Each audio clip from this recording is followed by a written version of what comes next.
ఇటు శుభకార్యాల విషయంలో కానీ ఏదైనా ఇబ్బందులు ప్రమాదాలు వచ్చినప్పుడు కానీ బంధువుల పేరే ఎందుకు అడుగుతున్నారంటే బంధుత్వానికి ఆ ప్రాధాన్యం ఉంది. దాన్ని వదిలేకాలి, దాన్ని ఉంచాలి. ఎంతవరకు ఉంచాలో అంతవరకు. ఇదే బంధువులతో వచ్చే ఇబ్బంది ఏమిటంటే కొంతమంది, అందరని కాదు, మన స్నేహితులు మన చూసి అసూయ పడరండి, బంధువులు అసూయ పడతారు. ఈ బంధంలో ఉండే పెద్ద చికాకు బంక్ ఇది. బంధం ఎవడో మన మేనమావ కొడుకో మేనత్త కొడుకో ఉంటాడు, వాడితో పాటు మనం చిన్నప్పుడు గోచి పెట్టుకుని గూటీ బిళ్ళ ఆడుకున్నాం. వాడు ఎప్పటికీ గూటీ బిళ్ళ ఆడేవాడి కింద చూస్తాడు. మనం మొత్తం జాతీయ స్థాయిలో ఉన్నా సరే వాడా నాతో చిన్నప్పుడు గూటీ బిళ్ళలో ఓడిపోయాడు అంటాడు. ఇప్పుడు ఈ గొడవ ఎందుకు?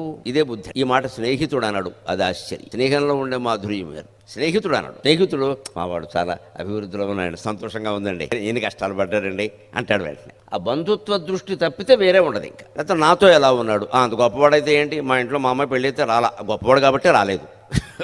అంత గొప్పవాళ్ళకి ఖాళీలు ఉండవు, అందుకని రాలేదు. దానికి ఎంత గొడవ ఎందుకు? ఎంత గొప్పవాడైతే మాకేంటే, మా అమ్మాయి పెళ్ళికి పిలుస్తాడా, రాలేరు. దాని కారణాలు దానికి ఉంటాయి. ఇలా ఆలోచించుకోవడమే